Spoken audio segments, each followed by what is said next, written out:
you're an administrative assistant and you use Google Calendar, then you will want to check out these 10 tasks for Google Calendar.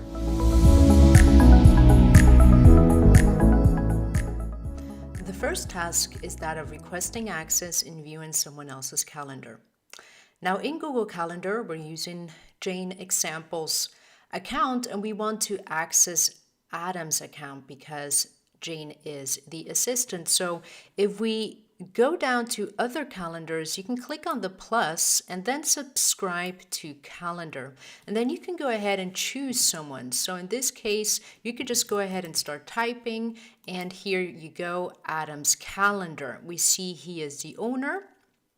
And we already see some information on the sharing or on the permissions that Jane can only see free busy. So that is the default setting. Now, compared to your organization, there is a default setting. I know most organizations that I have given training sessions for, this is the default setting. So you can subscribe to anyone's calendar just the way I've demonstrated now, but it's most likely free busy. So what does that mean? Let's just go back to the settings. So what that means is, and here we see Adam's calendar. You see Adam, this gray. He obviously has some meetings going on here. He has some events in his calendar, but Jane only sees free busy. So that probably is not enough if you're an administrative assistant. And that's why in such a case, you will have to ask the owner, let's say your manager, to change their settings. So now we're in Adam's account. Let's head over to settings and let's scroll down here to the sharing settings for Adam. And here you see this is the default setting for our organization, free busy, but he needs to add a person specifically. In our case, this is Jane Example, and he needs to give her more rights. Now in the drop down here, we see all of the separate rights that you can grant. For an assistant, you probably want to give the rights, make changes to events. You could totally delegate your calendar if you wanted to, so make changes and manage sharing, but that probably is a little bit too much. So in that case, Jane could go ahead and also share Adam's calendar with other people. You probably don't want your assistant doing that for you. Instead, you want him or her creating events for you, managing your events.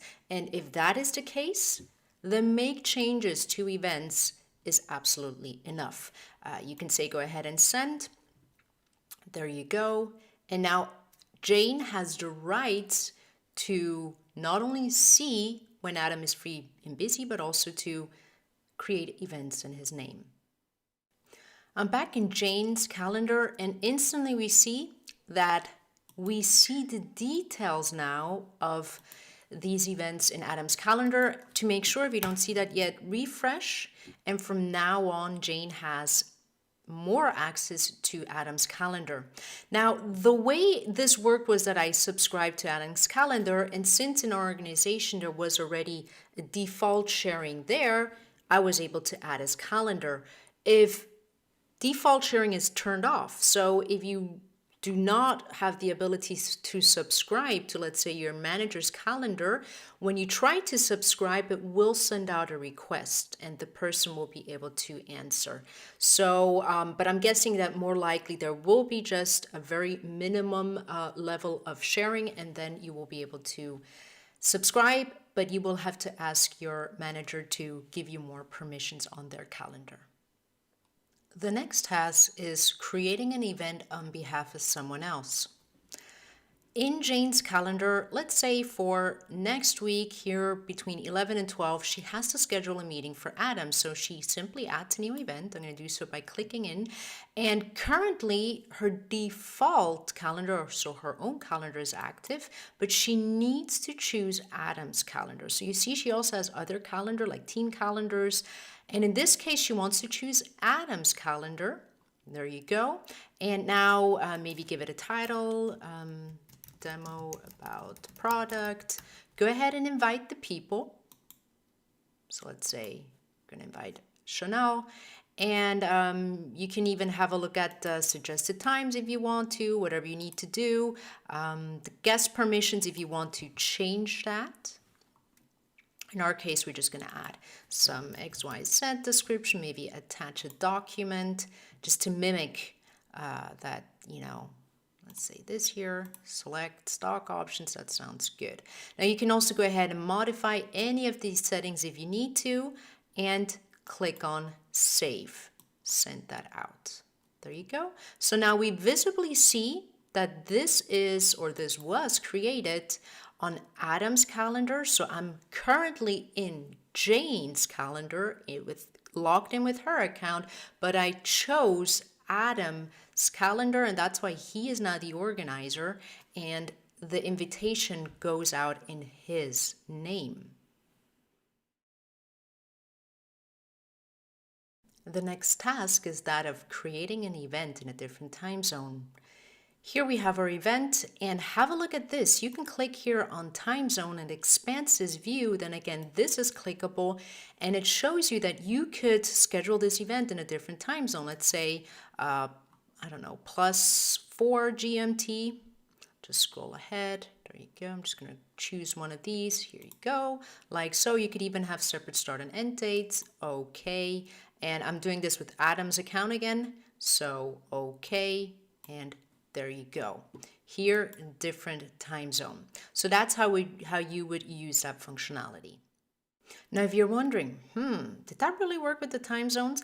Let's have another look. So currently, the meeting is being displayed at 8:30 in the morning until 9:30 in the morning. If you click on the event and open it up like in the edit event, then you see here, it's actually saying it is scheduled to GMT +4, but it's being displayed in the calendar as GMT +02. So it has been scheduled to this time, 10:30, but it displays at a different time in our calendar because that is set up to show GMT +2, which means that something that is scheduled as 10:30 in GMT +4 correctly is displayed as this time. So that did work. It might be a little bit confusing, but it did actually do what it was supposed to do.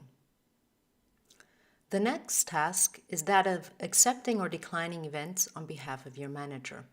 Here you have 3 options. One would be, let's say, the message that you receive if you have delegated access to your manager's account, Gmail account, and then you have 2 options within Google Calendar. And these are the 2 I'm going to show you right now. So one thing we see here, we have Adam's calendar currently displayed. This is a new invite. If you click on it, you clearly see that Adam has been invited, and you could directly from here, let's say accept, in our case, even say yes, I will be there with the board in the meeting room. The second option I want to point out too is that of getting event notifications. This is something that you will have to set up. Click on settings, like so, then scroll down to your manager's calendar.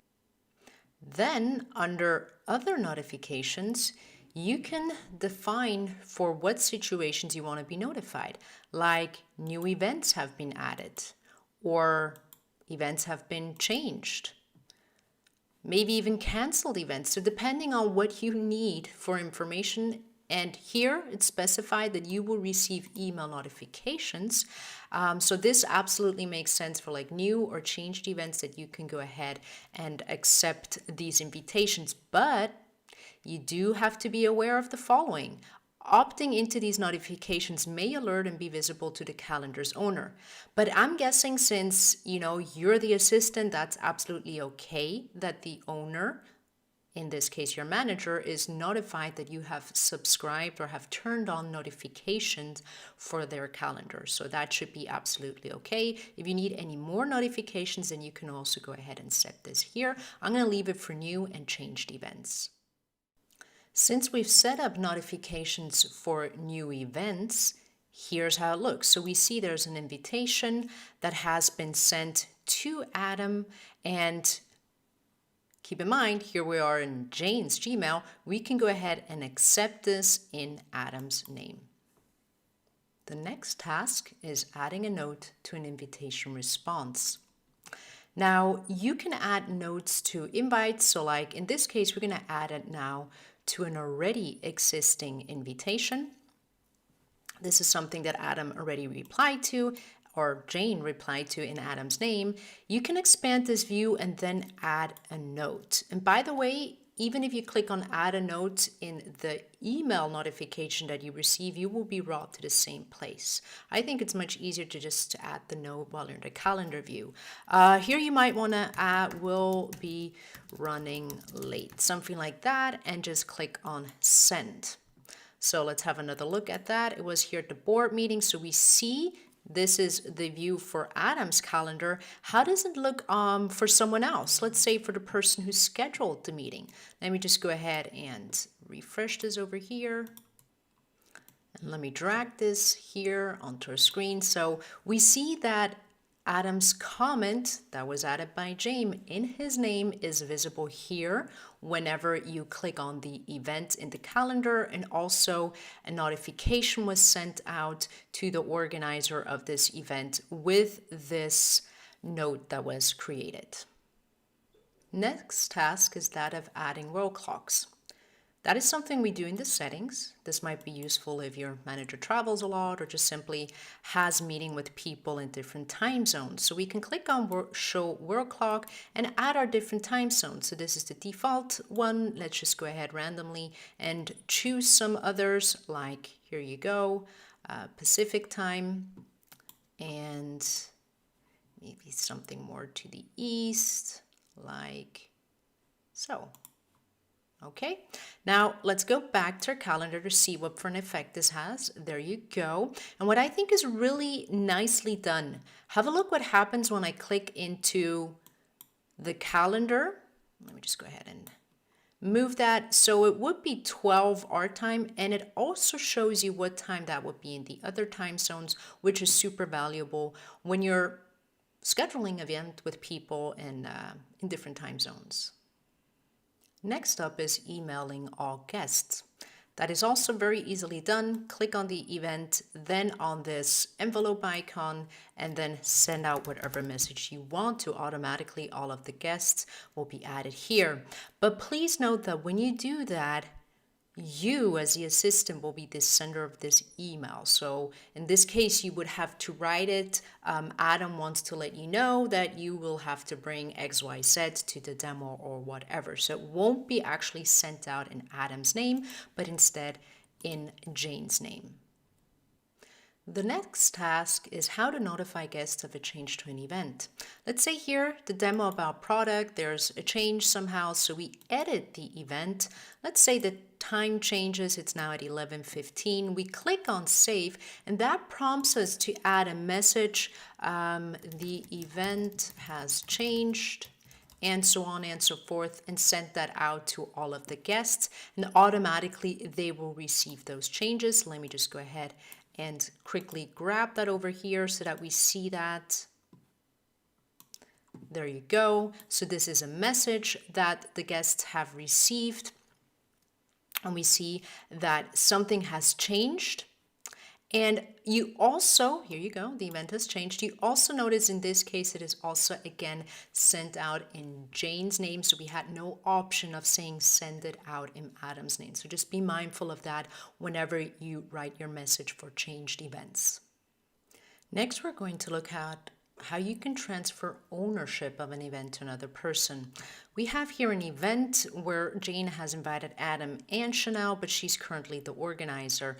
What about if Jane says, I might be at the meeting, I might not be, but in any case, Adam needs full control, let's say of breakout rooms, of polls in Google Meet, all of that stuff. So you want to make your manager the manager of a specific Google Meet call. In that case, you could do the following options and then say change owner, and then you choose who you want to make owner, and they will then receive a notification. They click on the link, and then they will be the new owner of this event. Let's see how we can find an event. For this, we're going to use the search. So we're going to click here on this icon. Let's say we're looking for an event that somehow has the name demo.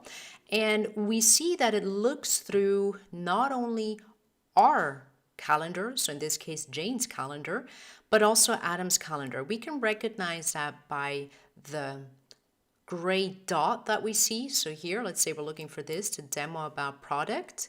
And we see that as long as we're subscribed to the calendar and also currently have it displayed, we can also search through the other calendar. If you liked the video, then please go ahead and give us a thumbs up, and while you're here, go ahead and click on the subscribe button so that you don't miss out on any of our video tutorials about Google Workspace.